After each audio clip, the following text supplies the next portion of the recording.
Hey, it's Medicosis Perfectionalis, where medicine makes perfect sense. Today we'll talk about coronavirus. It's not just one virus, they are a group of viruses. So a more accurate word is called coronavirus, which is a group of viruses. We'll talk about it, and we'll talk briefly about the new coronavirus, which is discovered in Wuhan, China. And let's get started. First, we divide microbes into bacteria, fungi, viruses, and parasites. Today's topic, the corona is a freaking virus. Viruses. A virus is not exactly a living organism. It's actually kind of in between. It's kind of living and non-living. Some people consider it as at the edge of life. Why do you consider it as a non-living thing? Because it lacks a cellular structure. Okay, why is it similar to living things? Because it can replicate very quickly indeed. That's why we call it go viral. Everybody wants to go viral, nobody wants to go bacterial. We first discovered those pathogens in about 1892 or so. That's less than 150 years ago, which historically speaking is nothing. It doesn't even show up. Viruses infect your cells, and then they use your own cells as a, quote, DNA making machine. DNA or RNA, of course. So they infect your cell. And the term bacteriophage, some people say, oh, it's a bacteria. No. It's a virus that infects bacteria. Phage means it's gonna engulf, it's gonna eat, it's gonna infect a bacteria. You know, there is a famous drug called glucophage. Glucophage is metformin. Why do we call it phage? Because it's kind of eating the glucose. It's decreasing the level of glucose in the blood. It makes your cell eat glucose. Defending your body against viruses is the responsibility of your glorious lymphocytes. We divide viruses into DNA viruses and RNA viruses. Coronavirus or viruses are RNA viruses. If you want a lame mnemonic, corona has an R and RNA has an R. DNA viruses and RNA viruses. It's a topic that drives medical students nuts. So go to Help Hippo, that's a YouTube channel. It's great, by the way. This guy has a brilliant song to help you remember the DNA and the RNA virus, and this is from this channel. So, DNA viruses are pox, herpes, hepatina, parv, pepoli, adena. The second line, no envelope, so therefore the first line has an envelope. These are the 7 DNA viruses. RNA viruses are 15. Toga, Flavia, Retro, Corona, Delta, Arena, Bunia, and Philo, Rhabdo, Orthomexo, Paramexo, Picorna, Calisi, Hepe, and Rio. The last line, non-enveloped, all of these are enveloped. These non-enveloped viruses are also known as naked viruses, which is slightly inappropriate for a medical lecture. Okay, let's make our discussion relevant to the current events. The Zika virus is a freaking flavivirus, which is RNA. Ebola is philo, again RNA. Corona includes common colds, viruses, SARS, which is severe acute respiratory syndrome, MERS, which is Middle Eastern respiratory syndrome. I'm from Egypt, so it hits deep. It's hitting home with me. And the late 2019 coronavirus discovered in Wuhan, N for novel, which is because it's new, nouvelle in French. Coronavirus. Viridae is the plural of virus. It's an RNA virus, as you know. Here is the RNA. Positive sense. Yeah, in fact, all of the RNA viruses are positive except the red ones. So except for these 7. So Delta is negative, Arena negative, Bunia negative, and Philo is negative, Rhabdo is negative, Orthomexo is negative, Paramexo is negative. All of the others are positive sense RNA viruses. It's a single-stranded RNA virus and it's linear. So, all of them are linear except those 3 are circular. And here is a circle just to remember. How about the capsid of the virus? It's helical. As opposed to what? As opposed to icosahedral. How about, does it have an envelope? Yes, it's an enveloped virus. As opposed to what? As opposed to naked. I've told you all of these have an envelope, but these no envelope. Some of you people think that coronaviruses have been discovered 23 days ago. Not true. They are as ancient as the 1960s.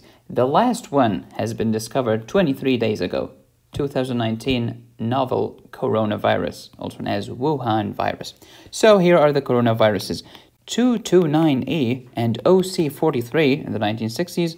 And we have SARS, CoV is for coronavirus, H for human, coronavirus, NL63, and then HK, Hong Kong, and H is also for human, U1 in 2005, MERS, which is the Middle Eastern Respiratory Syndrome, in 2012, and the later Wuhan virus just 23 days ago in December 2019, New Year's Eve.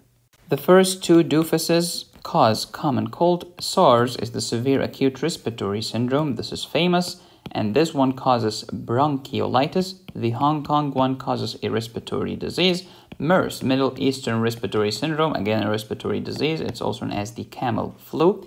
2019, this is the Wuhan coronavirus. Have you noticed all of them cause respiratory diseases? So how can we prevent them? Like wear a mask, wash your hands, do not get in contact with patients. It's just common sense. Prevention is better than cure, especially when there is no cure.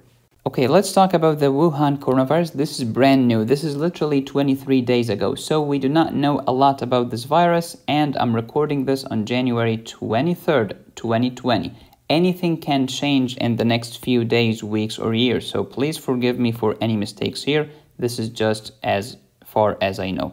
Wuhan coronavirus is the same thing as novel coronavirus, is the same thing as Wuhan coronavirus, is the same thing as Wuhan seafood market pneumonia virus, because we do not know what to call it. It's also that 2019 nCoV for coronavirus. All of these are synonyms. Okay, give me a word that's a synonym to synonym. Okay, that's a good question for you to answer in the comment section. First cases of the Wuhan coronavirus were reported on December 31st, 2019. The initial source is still unknown. Some people argue it's the seafood in one of the markets, but it's doubted because other people who had no contact whatsoever with that market developed the coronavirus. Snakes are probable reservoir, but still we do not know. Human-to-human transmission is possible. Until January 22nd, 2019, it's not considered as a PHEIC by the World Health Organization. What the flip is PHEIC? A public health emergency of international concern. So in other words, it's considered an emergency in China, but not worldwide yet. Look, folks, newspapers love hysteria, epidemics, outbreaks, all of this because they get to sell more newspapers and they get you to click more on their articles. So, but just to put things into perspective, the number of deaths from various causes from 29th of December to the 23rd of January, not 29th, it's actually like, let's say, 31st or something. It doesn't matter that much. From heart disease, more than 1 million people died from heart disease. How about car accidents? 90,000. HIV, 49,000. Influenza virus, 38,000. The Wuhan coronavirus, 25 until this moment. But you will never hear about this tomorrow when you read the newspaper because it does not sell enough papers. You will hear about the Wuhan coronavirus and how the world is coming to an end and humanity as we know it is toast. But as of this moment, you're way more likely to die from heart disease than from any coronavirus. But if you watch the news 24/7, this will increase your stress levels, which is correlated with heart disease. You're not helping anybody. And please remember Ebola. Remember when people were angry at former President Obama? They said, "Hey, President Obama, you should do something. You should ban all flights." Ban all flights? Okay, it's true that Jeffrey and his buddies are going to the beach in an airplane. It's also true that little Carol is going to see her grandma. But it's also true that there is a neurosurgeon who's flying to save about 3 to 4 kids' lives. There is also a psychiatrist who is going to talk to some patients who are suicidal. When you ban all flights, you might do more harm than good. But aren't you aware, Medicosis, that China has closed down some transport? Yeah, I know it happened in some cities, not the entire country. First, we do not know yet. It might be a good idea, it might be a bad idea. It might be a good idea for China, but a bad idea for another country.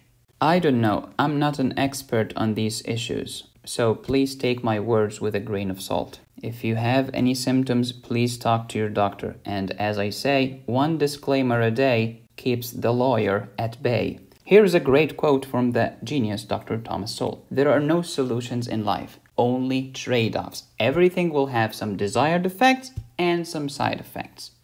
And here are some great words from the insufferable Z-Dog MD. I'm kidding, he's a great person.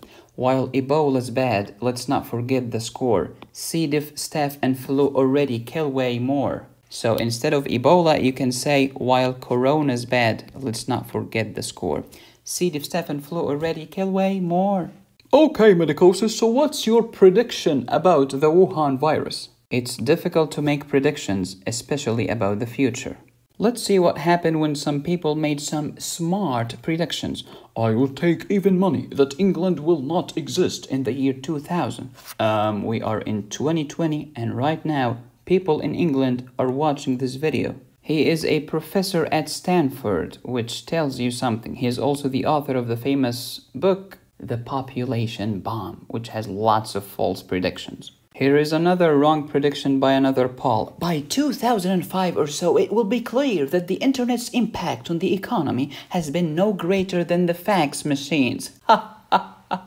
But he was awarded the Nobel Prize in Economics, which tells you something. Okay, you're not funny, Medicosis. Please tell us, what can we do? You take control of that which you can control. If someone came to me and asked, give me just one health advice that will have the greatest impact on the average person, the answer is wash your hands. So here is what you can do according to the World Health Organization. Wash your hands, cover your mouth while coughing or sneezing because it's disgusting. Stop it, people. Avoid close contact with patients. Seek medical care if you have noticed any symptoms. Avoid direct contact with live animals. Avoid consumption of raw or undercooked animal products. I know that the rare steaks looks pink and amazing, but it's not safe, man. Also, please remember that risk equal hazard times probability. And while this coronavirus seems relatively hazardous, with a case fatality rate of about 3 to 4%, the probability of you developing this infection is extremely rare until this moment. In the next video, we will continue our rheumatology playlist. We'll talk about management of rheumatoid arthritis. We shall discuss the small molecule inhibitors, such as the famous tufasitinib. Who named these things? Speaking of pharmacology, until the end of January, you can get a 60% discount towards my antibiotics lectures. Go to my medicosisprofessionalis.com website. Use the promo code antibiotic60. You will love it. And this is Linda, by the way. She's a nun and she represents clindamycin.